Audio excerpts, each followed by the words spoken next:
Technology drives learning. Can we justify cutting off the very tool that empowers students?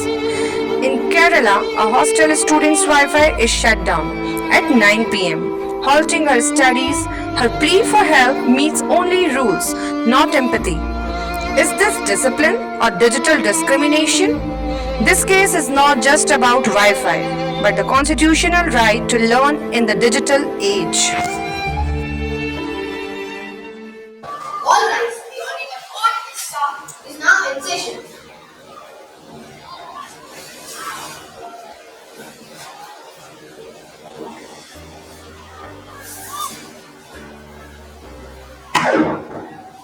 Today we hear the case Riya versus Skylight Girls Hostel, a matter that speaks not just of internet access, but of the right to read, to learn, to rise.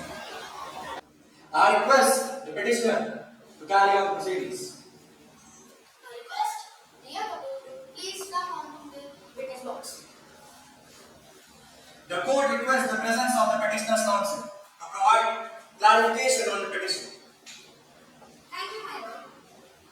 My client, Riya Kapoor, is a class 12 student, a girl with ambition, goals, and a steady schedule. She studies late, not because she wastes time, but because she wants to become a doctor.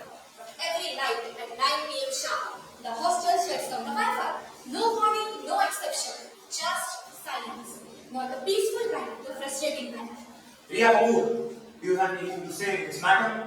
You know, in today's world, my textbooks are online, and out here sections, mock tests, notes, everything. When you check out the Wi-Fi, you don't just put the net. You know my preparation, confidence, and my chances. My lord, we are not asking here for 5G for gossip. We are asking, is it fair to block learning in the name of discipline? We are here because block of learning is disguised as discipline. The court requests the law interpreter to step forth. If it pleases the court, a quick reference. Article 21. Right to life and personal liberty. And in 2025, the life without internet is like tea without water, dull, dry, and pointless.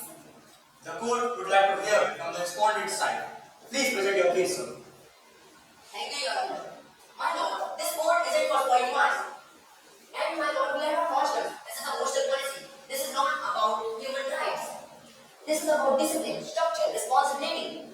And my lord, if every student stayed a cave with their nose in the screen, we'd have IVACs, not doctors. And these are rules, and for by all, not just the so-called brilliant ones.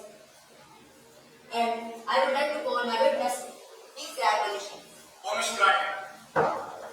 My lord, I have seen what happens. 1 minute fixed lectures, and then it's games, memes, and midnight snacks. We are distributors, not entertainment providers. We don't want others to become screen zombies. We don't stop education. We just believe in early to bed, early to rise, not late night Wi-Fi and bloodshot eyes.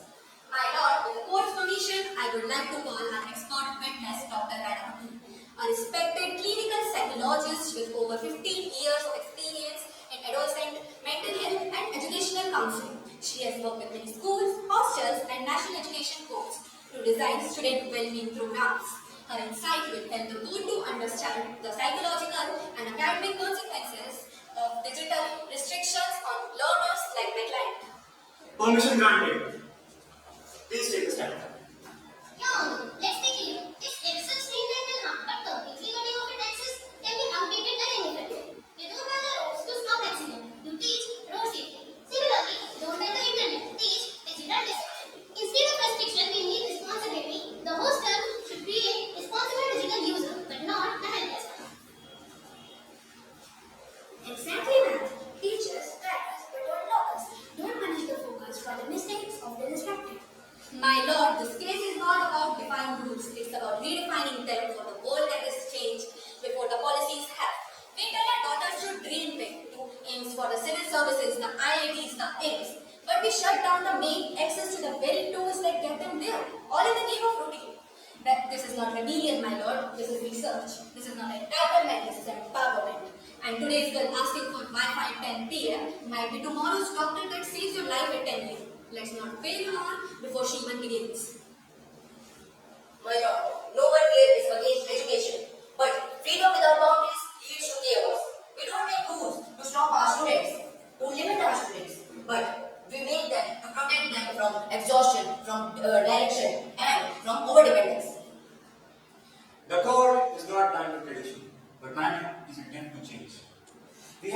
voices in this courtroom. One demanding structure, position, and implicit. The other seeking space to move. But it is important to ask, can the two of these coexist? When a student reaches for knowledge at 10 p.m., when he or she yearns for it, it is not a rebellion. It is a reflection of hunger to learn, to grow. And when a hostel enforces rules, it is a reflection of concern. But fairness, my lords and ladies, is not in extremes. It lies in balance. The code rules for the following discipline. Firstly, the right to access the internet for academic purposes is hereby recognized as part of the right to education under Article 20. Secondly, an absolute ban on math and post 9 p.m. is declared arbitrary and inconsistent with the needs of modern learners.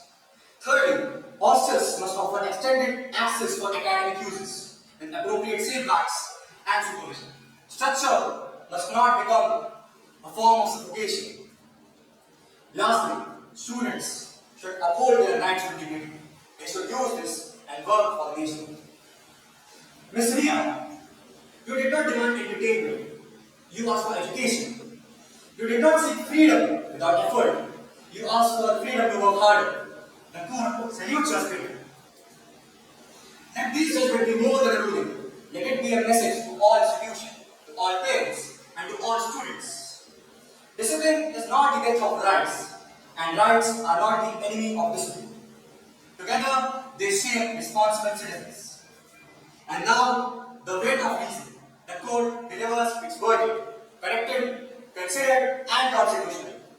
The court stands adjourned. We are the people. We are the people. We have rights. We have rights. But with every right